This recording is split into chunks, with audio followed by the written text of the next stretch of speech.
Hey, what's up, y'all? And of course, welcome to another alternative factuals video. And today I have something pretty special, not necessarily because it's a special occasion per se, but I think this is something that a lot of people would like to hear and something that actually took place in comic book history, especially in DC Comics. I'm trying to have a little bit of variety, so I'm going to be doing a little bit of Marvel, a little bit of DC, a little bit of Image. You know, I'll try to branch out and do different characters related to black characters, black history, black events, things like that. So I'm going to make sure to cover it. But before I dive into today's succulent and juicy video, please be sure to like, share, and of course subscribe. Leave your comments down below.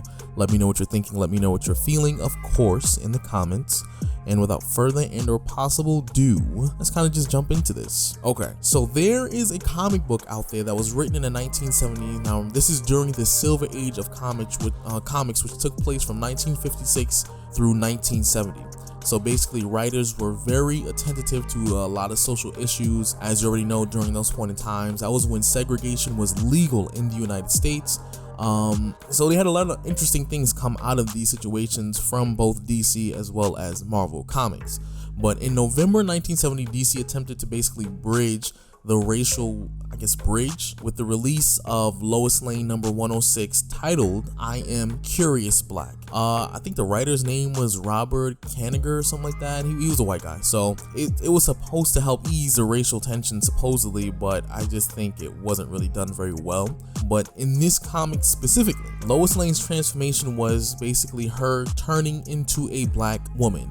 And yes, so it's not like she put on black makeup, did blackface or anything like that. There was some sort of machine or some metamorphic machine that was able to morph her body genetically to look like a black woman. Now I'm going to kind of give you the rundown of the story and kind of my opinion about it as we go along. So I guess just sit back, enjoy it, listen. If you want to watch the panels on the screen, you already know the vibes. I'm pretty sure if you've seen any of my videos or if you've come by this channel to watch this video, I'm pretty sure you already know how this goes. So in the comic, Lois Lane is trying to get this information from a spot in Metropolis called Little Africa.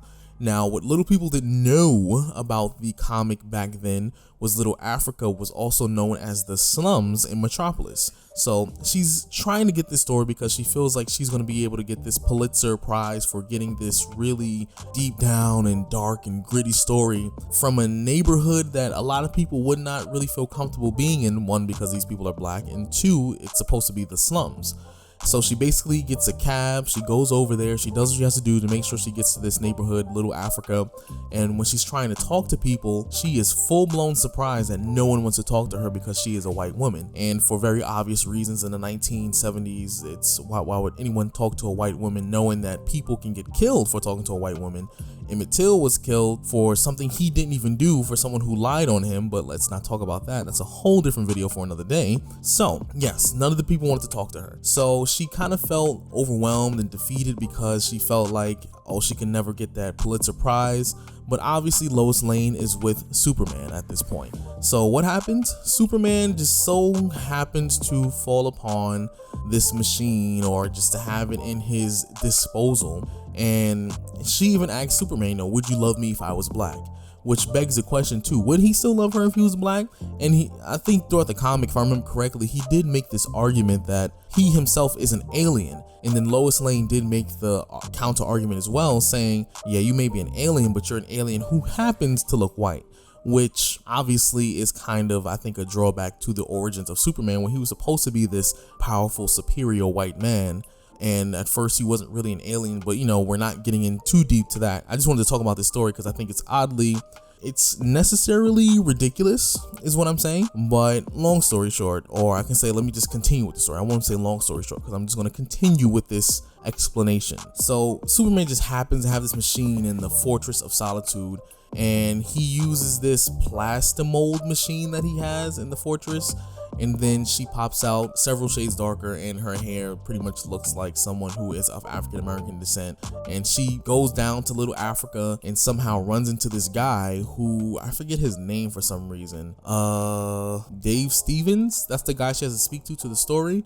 So she talks to him. This is regarding a story of a group of white gangsters selling drugs to black teenagers, basically trying to make it out in this story to specifically make out the white man as the enemy kind of situation.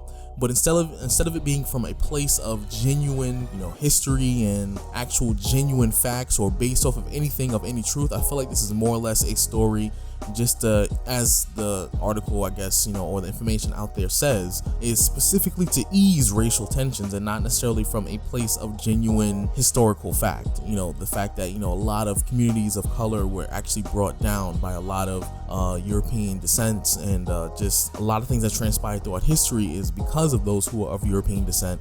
So like I said, it's not that kind of video that I'm kind of getting into in terms of being kind of, chastising anyone who is of that ethnic and racial background. Just, this is kind of the story. It doesn't feel genuine. It's more or less just something, let's just do it, see how people react, and let them know, yeah, we care, sure we care, but not really. But ultimately she runs into this guy who she's trying to talk to, but as a black woman, simply because he does not recognize Lois Lane anymore as a white woman, because she has been transformed into a black woman. And I'm not going to go over every single detail, but ultimately they kind of go through all this, the small little, I guess, interaction with a group of gangsters, whatever, donates her blood, and she does all this other stuff while under the guise of being a black person. And then she transforms herself back to herself. By the end of the story, supposedly because she was willing to do all that for 24 hours, because she was willing to be black for 24 hours, and because she did all that stuff with him while she was black for those last 24 hours, supposedly they were cool after that.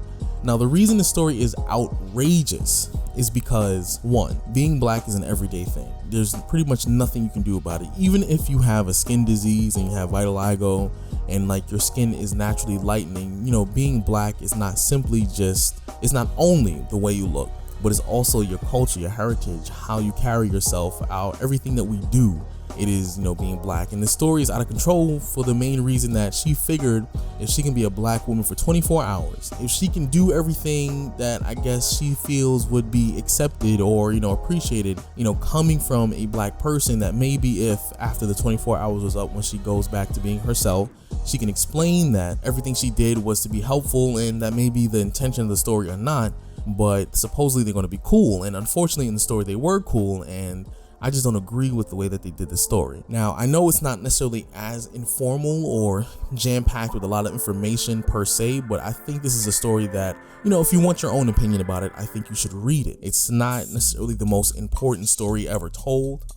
Some people might find it offensive. Some people might find it a little frustrating. Some people might actually enjoy it. I don't know what your opinion is, but this is actually a story I think a lot of people should at least take the time to read it, and it will kind of give you an understanding of how people think when it comes to racial issues, especially back then. And the scary part is, even though it may not be as obvious today, a lot of writers and a lot of people and a lot of opinions have not changed very much in terms of their approach to racial issues.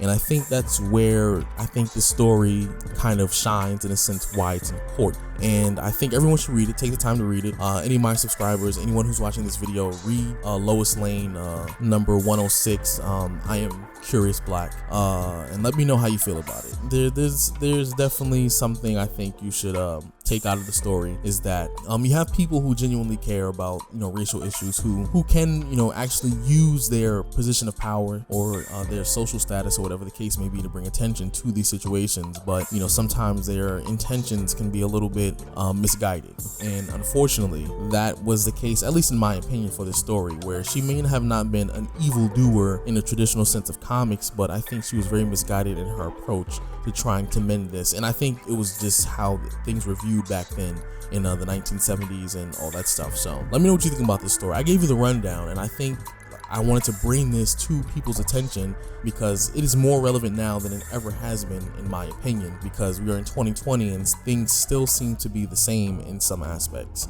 But if you've read the story, let me know. If you haven't read the story but like to read the story, let me know.